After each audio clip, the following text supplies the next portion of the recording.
आज ना चपड़िया नहीं क्यों बवाल बच गया मास्टर स्ट्रोक। यार ये सोशल मीडिया मुझे बहुत फनी लगता है सच में। या तो मैं बुजुर्ग हो गया हूँ ये क्या है जेनजी है, ये इसके आगे निकल चुका है। बेटा जो बेटा है ये नालायक निकल चुका है। ये कुछ भी बेतुकी बात करते हैं जो मेरे को लगता है इनको समझ में भी नहीं आ रही, बट उस बेतुकी की बात में फायर इमोजी लगा देते हैं मास्टर स्ट्रोक।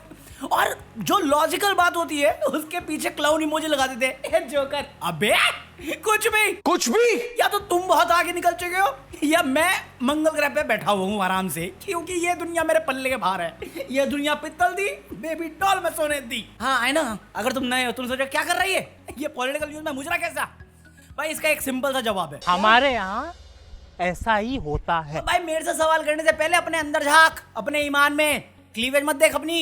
ये बता मुझे, जब किसी महान पुरुष ने कहा था कि खून और पानी साथ साथ नहीं बह सकता, तो ये चाइना से हाथ क्यों मिला रहे हैं? जब उन्होंने बोला था मैं देश को भरोसा दिलाना चाहता हूं, हमारे जवानों का बलिदान व्यर्थ नहीं जाएगा। तो हम चाइना के साथ डील क्यों कर रहे हैं? वही चाइना जो चाइना मादर कंट्रोल उदय। अरे मेरा मतलब है कि वही चाइना जो पाकिस्तान को सपोर्ट कर रहा था। जबकि खुद हमारे देश के प्रधानमंत्री ने मंच पर चढ़ के बोला था कि गणेश जी छोटी आंखों वाले हो जाएंगे, तो शपथ लीजिए मेरे साथ कि हम चाइना के साथ डील नहीं करेंगे। खुद कर रहे हैं, हमें मना किया और खुद डील करने बैठ गए। हिपोक्रेसी की भी सीमा होती है। मतलब ये खुद इतना दल बदलू, मैं इन पर भरोसा कैसे करूं भरोसा? अभी जब बोला तुमने कि हमने पाकिस्तान का एयर स्पेस बंद कर दिया है, हमने पाकिस्तान के साथ ट्रेड बंद कर दिया, हमने हर चीज बंद कर रखी है, तो हम क्रिकेट क्यों खेल रहे हैं? मैं नहीं बताऊंगा। मैं बताता हूं, जो चाइना के साथ हिसाब है वही इस मैच के साथ हिसाब है। पैसा ही पैसा होगा भाई साहब। खबर है इंडिया और पाकिस्तान के मैच के बीच में एक ऐड का कीमत जो 20-30 सेकंड की ऐड होती है उसकी कीमत 14 लाख जा रही है। वो पैसा कैसे छोड़ दें? चाइना से सस्ता माल खरीदेंगे, इस मार्केट में लाएंगे, बेचेंगे, फिर हमें ही गली आएंगे। अरे स्वदेशी खरीदो बे मूर्खो। बीसीसीआई मैच करा रहा है, 14 लाख रुपए छापेगा ये 30-20 सेकंड की ऐड में, और तुम 14 रुपए नहीं दे पा रहे। ये रहा QR code. And just in case if you are planning to buy anything from Amazon, जो लिंक डिस्क्रिप्शन में उससे बात बाय कीजिएगा। ये सोचा नहीं था ना प्लग तुमने? सोचना पड़ेगा, मुझे मारना पड़ेगा। प्लग वो तो मिलने रही गीली पुच्ची। He is still so vulgar. Context important है। तो बेसिकली अमित शाह ने एक रूल आज प्रेजेंट किया है असेंबली में जो इस मॉनसून के सीजन में आना ही नहीं था। अमित शाह ने किरण रिजिजू जी को बोल के जल्दी में किया। फिर कुछ लॉस थे जिनको बाईपास कराया है अर्जेंसी के चलते में, सिर्फ 2 दिन के लिए। टाल सकते थे अगले सेशन तक, बट नहीं टाला। यहीं पे करना था। जैसे तुम्हारे घरों पे बुलडोजर चलाते हैं वैसे इन्होंने सदन में भी चलाया है डेमोक्रेसी का, लोकतंत्र का मजाक बनाते। और ये नैतिकता की बात करने वाले आगे। तो ये जो कानून है वो क्या है? तो कानून ये कहता है कि देश में चाहे कोई भी सिटिंग प्राइम मिनिस्टर है, चाहे होम मिनिस्टर है, चाहे कोई भी मिनिस्टर है किसी भी पद पे, अगर उस पे कोई भी गंभीर आरोप लगाया जाता है वो और उसको कस्टडी में लिया जाता है और वो 30 दिन तक जेल में है, तो 31वें दिन पे उसको रिजाइन करना पड़ेगा। और ये रिजाइन कैसे होगा? ये रिजाइन प्रेसिडेंशियल करवाएगा प्राइम मिनिस्टर की एडवाइस। इतना क्लियर है कि मैं सिटिंग चीफ मिनिस्टर, मेरे से कोई ब्लंडर हो गया, मेरे पे आरोप लगा, मेरे पे कोई आरोप लगा जो गंभीर आरोप है। अभी गंभीर क्या है वो मत सोचो क्योंकि कानून भी नहीं बता रहा। गंभीर आरोप लगा, पुलिस ने मुझे उठाया, जेल में डाल दिया। उस जेल में मैं गया, कोर्ट के सामने हुआ, मेरी पेश हुई, बट सबूत तो इतनी जल्दी मिलते नहीं, तो कोर्ट ने मुझे कस्टडी दे दी, पुलिस को रिमांड पे दे दिया, मेरा जो भी है कि इन्वेस्टिगेशन है, और मैं 30 दिन बैक टू बैक जेल में रह गया। तो भले ही मैं लोगों के वोट से चुन के सीएम बना था, बट क्योंकि मैं 30 दिन बैक टू बैक जेल में था, तो प्रधानमंत्री ये देखेगा कि आरोप क्या है। आरोप देख लिया, अब वो देखेगा क्या चल रहा है, फिर वो सोचेगा, देखेगा, अच्छा बीजेपी का है, नहीं ये सही बंदा है, रहने देते हैं। ये उसकी चॉइस है प्रधानमंत्री की। अरे ये अपोजिशन का है, ए प्रेसिडेंट की तरह, ये खराब आदमी है, ये खराब। और प्रेसिडेंट वो सुनेगा, प्रेसिडेंट क्या करेगा? प्रेसिडेंट सोचेगा नहीं यार मेरे को लगता है सही बंदा है, ए तेरे को बोला ना खराब आदमी है, तू साइन करना, ठीक है, खत्म। इतना सिंपल है ये बच्चों वाली पंचायत लेवल पे बाहुबली वाली राजनीति नैतिकता के दाव पे की जा रही है। यही रूल है। अब तुम सोचोगे कि ये तो सिटिंग सीएम का है, क्या पता कल को प्राइम मिनिस्टर भी तो नाम है इसमें। प्राइम मिनिस्टर का सीन क्या होगा? प्राइम मिनिस्टर का हाउस में, प्राइम मिनिस्टर में भी सेम है कि प्राइम मिनिस्टर को किसी गंभीर आरोप पे, कौन से गंभीर आरोप पता नहीं, वो कानून में भी नहीं पता, जेल में डाल दिया। ऐसी किसी की अगर हिम्मत हो तो डाल दिया जेल में, और 30 दिन तक वो प्रधानमंत्री जेल में है। तो 31वें दिन उसको रेजिग्नेशन लिखना पड़ेगा खुद से, और अगर नहीं लिखता तो भी उसको प्रधानमंत्री कंसीडर नहीं किया जाएगा। ये कानून क्या है? अब तुम सोचोगे ये तो अच्छी बात है, अकाउंटेबिलिटी की बात है कि भाई अगर कानून ऐसा बना है जहां पे सिटिंग हो या कोई मिनिस्ट्रियल पोस्ट पे हो जो अपना काम ढंग से नहीं कर रहा है या गैर कानूनी काम कर रहा है, पकड़ में आ जाए, तो सही तो रूल है। मैं कहा बिल्कुल सही रूल है, बट कैसे सही है? गंभीर अपराध क्या होता है? ये लॉ अप्लाई कौन करेगा? प्रधानमंत्री आज तक जो भाषण दे रहा है वो खुद अपनी पार्टी का है। फन स्टोरी, 11 साल में एक बीजेपी का नेता किसी भी केस में कन्विक्ट नहीं हुआ। पिछले 11 साल में 25 अपोजिशन लीडर पे इन लोगों ने ईडी, सीबीआई, आईटी सबकी रेड करवाई है। उन 25 में से 23 लोग व्हाइट वॉश हो गए हैं, बीजेपी ज्वाइन कर चुके हैं, और उनकी कार्रवाई या तो रद्द हो गई है या डिले हो गई है या उनको क्लीन चिट मिल गई है। नैतिकता, ये नैतिकता। मैं तुम्हें बहुत पहले भी बोला था, एक गिरगिट के आंसू पे भरोसा कर लूंगा इन भाजपा वालों पे भरोसा करने से पहले। ये रूल असंवैधानिक है। ये उतना ही संवैधानिक है जितना इलेक्टोरल बॉन्ड्स थे। ये उतना ही संवैधानिक है जितना ईडी, सीबीआई की लीगल कार्रवाई होती है सिर्फ अक्यूजेशन पे। सत्येंद्र जैन का केस था, 18 महीने वो बंदा जेल था।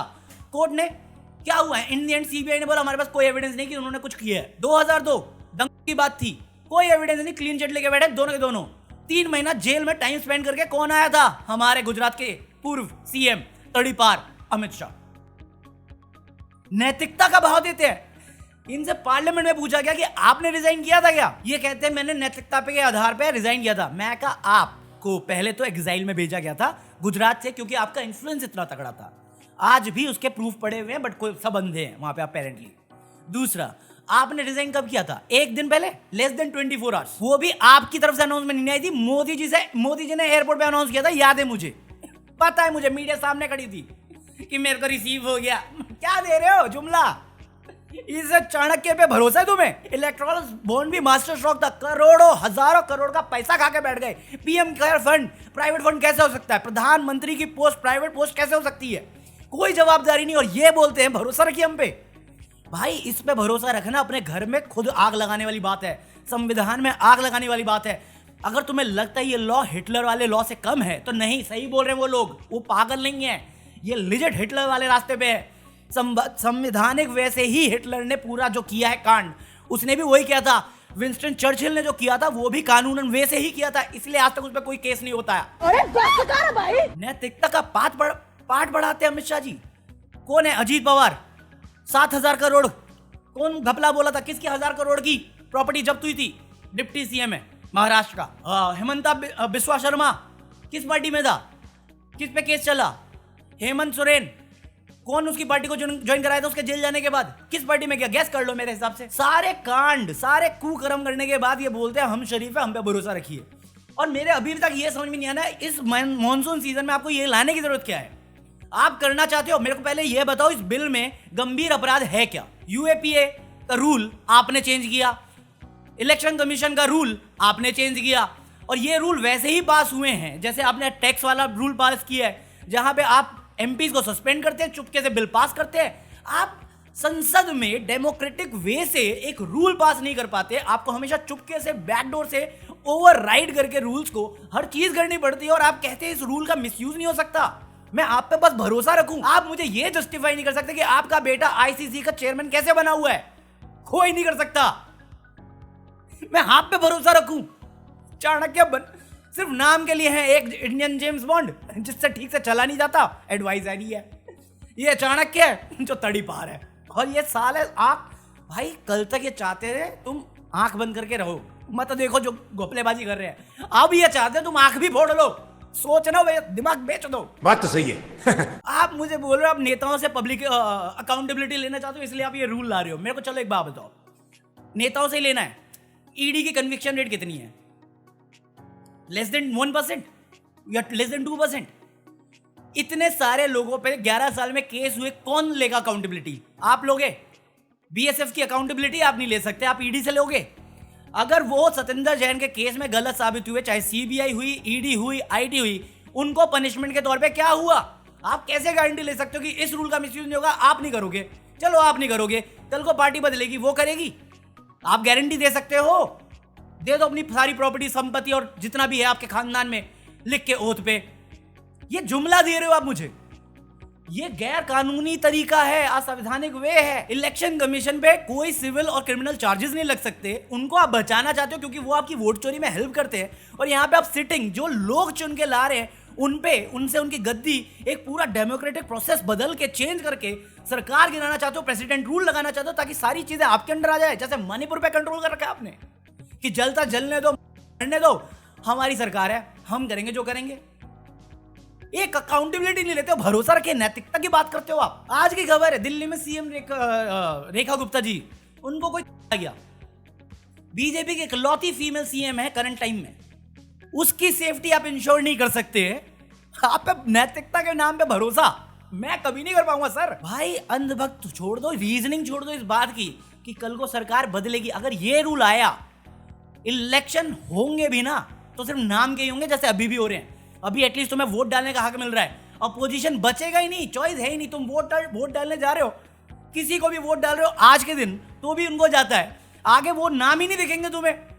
कौन है? इसके बाद भगवत मान को जेल डाल दो, वो कौन है सिद्धरमैया, उसको जेल डाल दो, ममता बनर्जी को जेल डाल दो, सबको जेल डाल दो। यही तो किया तुमने पास्ट में भी इस रूल के साथ। ना आपको नेता खरीदने की जरूरत है, ना वोट चोरी करने की जरूरत है, सीधा सीधा कानूनन तौर पे आसान वे से सारी सत्ता हथिया लो, पूरा संविधान पलट दो। ये है अब की बार 400 पार का असली प्लान। संविधान चेंज करो, बना दो हमें राजा। 2029 में आप इलेक्शन करने के मूड में भी हो या अपोजिशन को छोड़ने के मूड में भी हो। भाई अगर तुम में से किसी को भी लगता है ना ये मैटर डाइवर्ट करने के लिए है टेंशन, बिल्कुल हो सकता है। एक तो अटेंशन डाइवर्ट करने के लिए हो सकता है, दूसरा इसके साइड इफेक्ट बहुत तगड़े होंगे। आज भी हम लोग भले ही बोल सकते हैं ये चीज़ कि इंडिया लार्जेस्ट डेमोक्रेसी है, बट टेक्निकल टर्म में अब हम वर्ल्ड की लार्जेस्ट डेमोक्रेसी नहीं है। हम डेमोक्रेसी कंसीडर नहीं करे जा रहे बाहर की दुनिया में। हमारी ऐसी हालत कर दी है, फ्रीडम इंडेक्स में दबाई जा रही है, फेक चार्जेस लगाए जा रहे हैं, उनके ऊपर कोई कानून नहीं बनाया गया इनके द्वारा। अभी आसाम में जो जर्नलिस्ट के साथ किया जा रहा है, या देश भर में जो जर्नलिस्ट लोगों के साथ जो एक्चुअल क्वेश्चन करते हैं, वो उसका सबसे बड़ा सबूत है। जो भी रूलिंग अपोजिट पार्टी रूलिंग है, उनमें सिटिंग सीएम के साथ जो पास्ट में किया गया है और उसका कन्विक्शन रेट तुम देख लो, एग्जैक्टली उसी का प्रूफ है। इनकी नीयत में खोट है भाई। मैं इनके मुंह से नैतिकता का भाषण नहीं सुनूंगा। आप जुमला दो, मैं वो सुन लूंगा क्योंकि वो पहचान में आता है। नैतिकता के ज्ञान मत दो मुझे सर प्लीज। अगर आपको ये रूल एक्चुअली देश के भलाई के लिए करना होता, अकाउंटेबिलिटी के लिए करना होता, मैं बताता हूं। आप 30 दिन के लिए अरेस्ट कस्टडी के बोल रहे हो, आपका फिर प्रोसेस ये होना चाहिए था कि 30 दिन में से पहले दिन 24 घंटे जो मजिस्ट्रेट के सामने होना है, वो डिसाइड करेगा कि इसको जेल में जाना चाहिए कि नहीं जाना चाहिए। इनके पास अभी क्या प्रूफ है इसको अरेस्ट करने के लिए? अगर वो सिटिंग सीएम है, उसके रूल के बेसिस पे बेल केस एक्सेप्टेंस और डिनायल उस टाइम पे होनी चाहिए, बट आप कोर्ट को हटा रहे हो। पहले हमारा रूल था इनोसेंट अंटिल प्रूवन गिल्टी, आप सीधा गिल्टी नहीं पनिशमेंट दे रहे हो उसको। इनोसेंट है गिल्टी वो बात की बात है, जज गया तेल लेने। मैं बता रहा हूं, पुलिस रूल बता रही है कि ये गिल्टी है क्योंकि ये जेल में है। ये क्या बात हुई? आप सोसाइटी बन रहे हो, आप तो हमारा रोल खत्म कर रहे हो।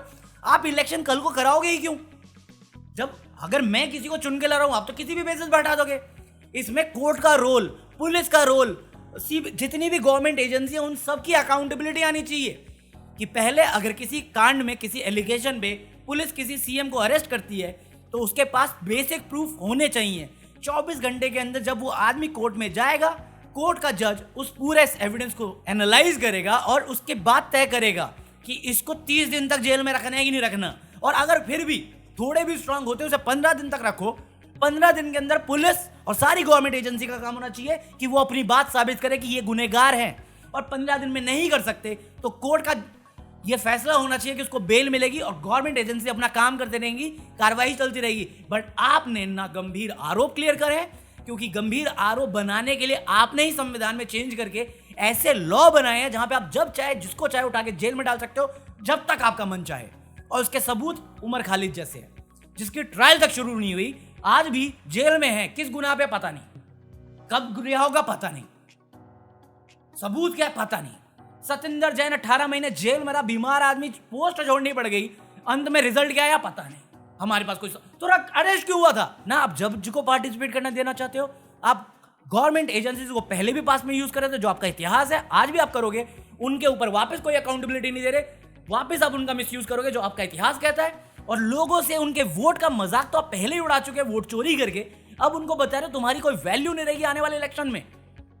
ये काले लॉज हैं, चाहे वो फार्मर प्रोटेस्ट हो, पेपर लीक्स हो, वोट चोरी हो, हर जगह पे धांधलेबाजी करने के बाद ये बोलते हैं ना हमारी सरकार 15-20 साल और रहेगी, 2047-50 तक रहेगी, आप नहीं आ पाओगे। ये बहुत लंबा प्लान करके बैठे हैं। वोट चोरी, नेता खरीदना बेचना, गवर्नमेंट एजेंसीज का मिसयूज करना, ये बहुत छोटा था। अब इनके असली कलर दिख रहे हैं। इनका पहला और आखिरी टारगेट हमेशा एक ही था, संविधान। आज उस पे दिख रहा है ये फुल्ली क्या करना चाहते हैं। सिर्फ एक झूठ को छुपाने के लिए, अपना जुमला छुपाने के लिए इनकी सच्चाइयां सामने आ रही हैं। True story. बट अगेन ये मेरे ओपिनियन थे, लेट मी नो तुम क्या सोचते हो। पीस। अबे बोलने के लिए तो भी बहुत कुछ है, बोल भी दूंगा मैं, बट आज के लिए इतना काफी है, बाकी कल बात करते हैं, ठीक है। सो अभी अगर एंजॉय किया तो लाइक करना, नहीं हो तो सब्सक्राइब करना, and if you are planning to buy anything from Amazon, जो लिंक डिस्क्रिप्शन मुझसे करना, और join me for deleted footage of this video और मे बी समथिंग एक्स्ट्रा जो मैं अभी थोड़ी देर में रिकॉर्ड करने वाला हूँ। वो एक्स्ट्रा टॉपिक है जो मुझे लगता है इंपॉर्टेंट है तुम्हारी डेली लाइफ के लिए। अदरवाइज ये रहा QR कोड और हाइप मी और लाइक दिस वीडियो, ठीक है। Peace out.